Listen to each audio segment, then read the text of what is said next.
problemas, tá bom? Então, se fosse você, eu ia lá, correr atrás e fazer isso de uma vez. É isso aí. Pra você, a gente manda, cara. Obrigado. Bom, a gente conversou aqui um pouco antes já e tudo mais. E a gente estava falando da tua história. Você estava falando de Brasília e tal, e coisas que aconteceram aí ao longo da tua carreira. Mas, cara, uma coisa que eu sempre tive vontade de saber como é que foi pra você foi o lance do impeachment do Collor, cara. Como é que foi isso daí? Você estava em que momento da tua carreira? Como é que aconteceu isso? Então, eu comecei a trabalhar com 17 anos. Eu faço 58 anos esse ano, então eu trabalho há 40 anos, não como jornalista formado, porque aos 17 anos eu estava entrando na faculdade, mas eu comecei a trabalhar no primeiro ano da faculdade.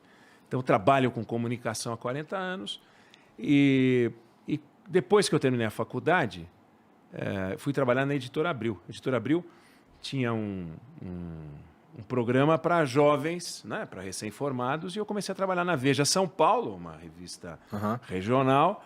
Trabalhei lá 11 meses, fui trabalhar na editoria de política da Veja 8 meses, então fui mandado para Recife, onde eu fiquei 1 ano e 5 meses. E lá, Recife cuidava de alguns estados, entre os quais o estado de Alagoas e o estado do Ceará.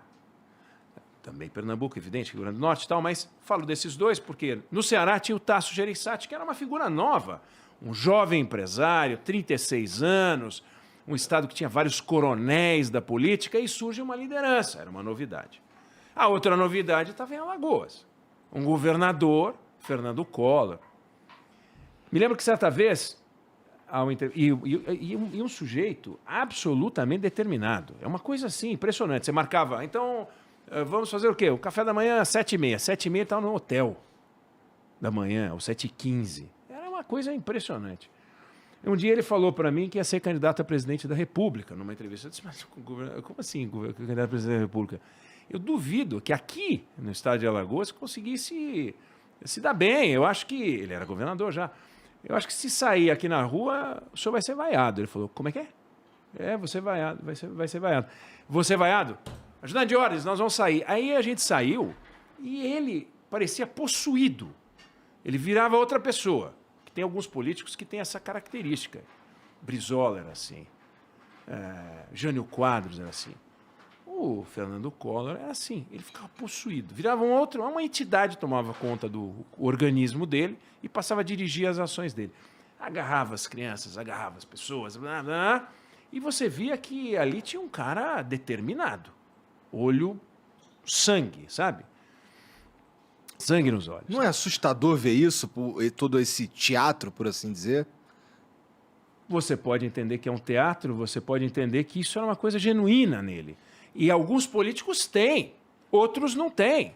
Tem político que é mais reflexivo, tem político com quem você conversa e você aprende coisas, pessoas que estudaram bastante e te orientam.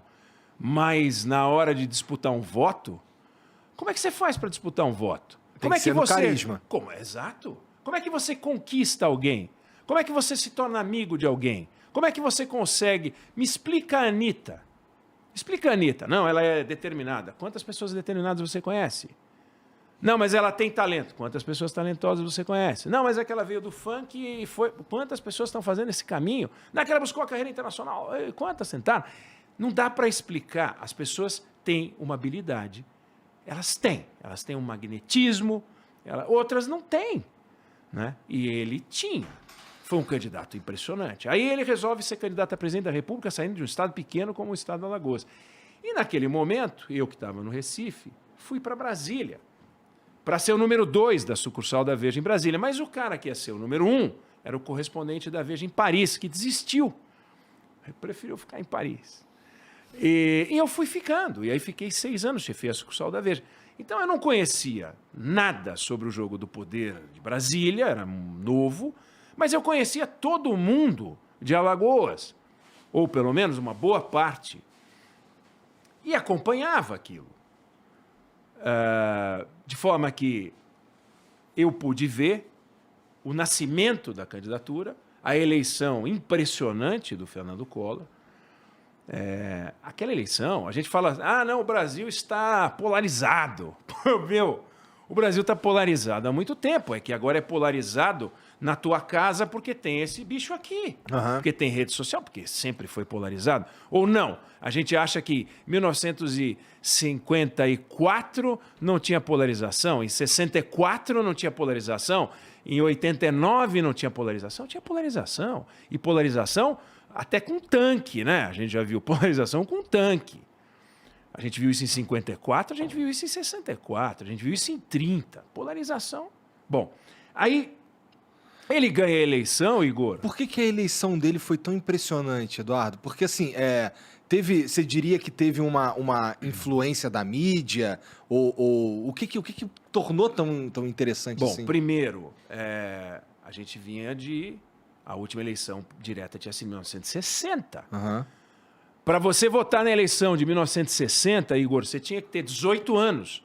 Então você teria que ter nascido em 1946. 6, é isso? 4. 18, 4. Sei lá. Enfim, qualquer coisa.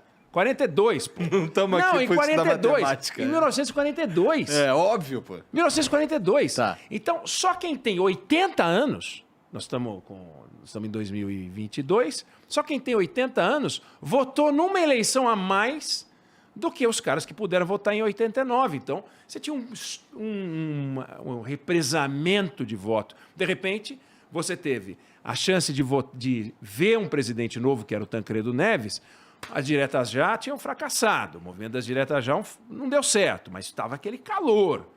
Aí vem o Congresso, enfim, vem a eleição do Tancredo, morre o Tancredo. Você diz, bicho. Aí vem o Sarney. Você fala, bom, e agora? Agora a primeira eleição direta. Aí surge Brizola. Você pega aquele cardápio de candidatos. Aqui tem um cardápio de coquetéis, né? Você pega aquele cardápio de candidatos, Igor. Mário Covas, Ulisses Guimarães, Brizola, Guilherme Afife Domingos, Collor, Lula. E ali estava complicado. O Lula passou para o segundo turno com 500 mil votos a mais do que o Brizola. E foi para o segundo turno. Tem gente que diz, olha, se o Brizola fosse para o segundo turno, não sei não. Então era um fenômeno, havia um fenômeno. Aí muita gente diz, não, mas a edição que foi feita do debate do Lula com o Collor pela Globo decidiu tudo. Não, mas peraí, quem que botou o Collor no segundo turno? A Globo? Não foram os milhões de votos? E quem botou o Lula no segundo turno? A não Globo? Não foram os milhões de votos? Não é assim também, tudo muito simples, sabe? Não, foi aquela edição que viabilizou tudo. Não. Tá. Ele realmente ganhou aquele debate. Agora, não há dúvida que aquela edição mostrou, deu ênfase às virtudes dele e deu menos destaque aos erros dele, mas ele teve muito mais acertos, muito mais virtudes do que erros naquele debate. Não tem a menor dúvida. Se você reassistir, está na internet.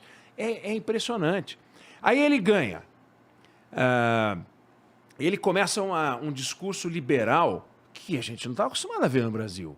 Quem é que está acostumado a ver um discurso como aquele? Ele falava em abertura de mercado, ele falava um monte de coisa, deixava todo mundo embevecido. O presidente americano era o George Bush. A Thatcher estava em Londres. Entendeu? O Papa era o João Paulo II. Aí ele vem com esse discurso, o mundo fala, nossa, uma novidade nos trópicos e é liberal. Mas sem as discussões comportamentais, que ele era um pouco mais flexível até, né? Preocupado com o meio ambiente. Ele fazia um discurso que os caras falam, não, esse cara... Caçador de Marajá. Você fala, não, peraí, perfeição tem nome, é Fernando Collor, né? Mas durou quanto tempo isso? Aí começa a aparecer as denúncias, pá. A primeira denúncia forte, quem faz é o irmão, que eu conhecia, que a equipe da Veja conhecia. Quando vem a primeira denúncia do Pedro Collor, você fala, eu não acredito, é inacreditável. Caiu na Veja, não é por outro motivo, é porque a gente estava lá. Sabe, como é que o Romário fez o gol, como é que o Zico fez o gol? Bicho, tava porque bem posicionado. ele que está posicionado, ele que bateu a falta. Não tem almoço grátis para nada.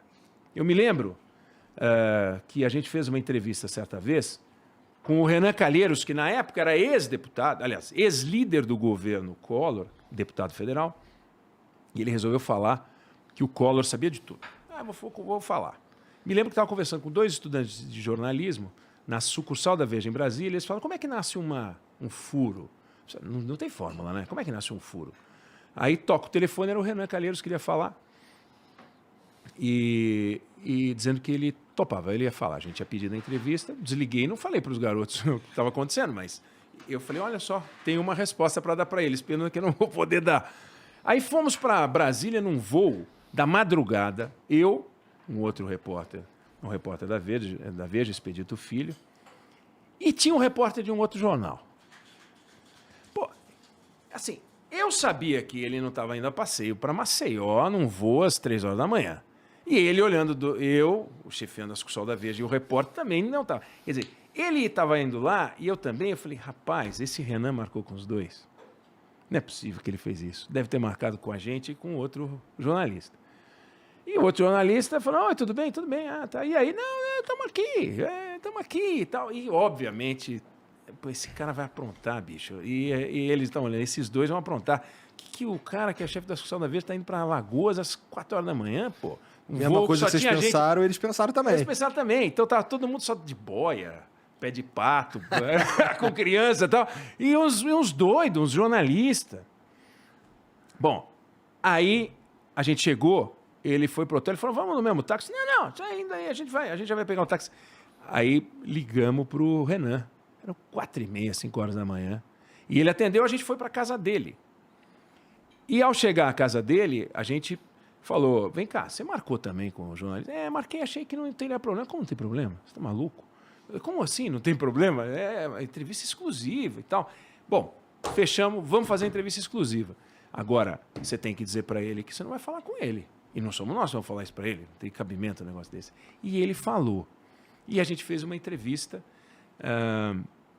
que foi uma matéria, foi uma entrevista de páginas amarelas, mas naquele tempo não tinha internet. Então, você... O que quer dizer uma entrevista de páginas amarelas? A seção de páginas amarelas da revista Veja. A Veja tem, né? No começo da revista, umas páginas que são amarelas. E que é a página de entrevistas. E a gente entrevistou, e foi capa também da revista. Durou 17 horas a entrevista. Nossa! Quase que um depoimento. Porque não dava tempo de gravar, degravar, transcrever, editar, não dava. Então, a gente usava a máquina de escrever. Punha na máquina de escrever e formulava a pergunta assim, Igor, por que você resolveu falar agora? Aí escrevia, Igor. Aí você dava a resposta. E a gente escrevia a resposta. Como é que eu podia ter certeza, sem uma gravação, sem um áudio, que era dele? Então, todas as páginas a gente tirava da máquina, entregava para ele, ele rubricava, e aí a gente mandava no fax. No fax. E aí foram chegando as páginas pelo fax. Os caras que estão ouvindo não sabem nem o que é isso. Pelo fax. Você sabe o que é fax? Pelo fax, procura aí. É o e-mail das antigas. Só que a galera não sabe nem o que é e-mail também. Não, faz a seguinte, dá uma gugada. Põe aí facsímile, fax. E você vai ver uma máquina bizarra, que você põe um papel aqui, sai o papel lá, igual. Né? Bom, aí você fazia a primeira pergunta, fazia a segunda. Você diz, bom, tem uma outra que eu acho que ia ficar bem no meio das duas. Então eu mandava lauda 1, lauda 2. Aí no meio eu mandava a 1A. Depois, bobeou, você tinha a 1A1. Bom, o fato é que era uma bagunça. Uma bagunça, mas chegou lá organizado. E assim a gente foi construindo um conjunto de reportagens, e foram dezenas de reportagens e uma dúzia de capas. E tudo muito, muito forte, muito pesado. A gente ganhou prêmios por aquilo tudo e tal. E foi fundamental, obviamente, foi criando um caldo de cultura. Agora, o presidente Temer já deu essa declaração várias vezes. Por que ele não caiu, né? Quando teve votação de pedido de investigação contra ele? Não tem rua, não cai. Aí começou a rua. Jovens indo para a rua, jovens que hoje têm a minha idade, mas que foram para a rua. Aí o Collor mandando as pessoas usarem verde e amarelo, e as pessoas saíram de preto, né, contra o Collor. Aí não tinha como segurar. Aí o Congresso Nacional, aí vem aquela hora de votar o impeachment, sabe, entendeu? Aí fica todo mundo bacana, porque o que a rua quer, e me lembro dessa declaração, o que a rua quer, esta casa acaba fazendo, e é meio verdade. Se não tem rua, eles fazem o que querem. Mas quando a rua quer uma coisa numa certa direção, não tem jeito. Aconteceu isso com a Dilma também, né? Tem pressão, a coisa complica. Mas essa pressão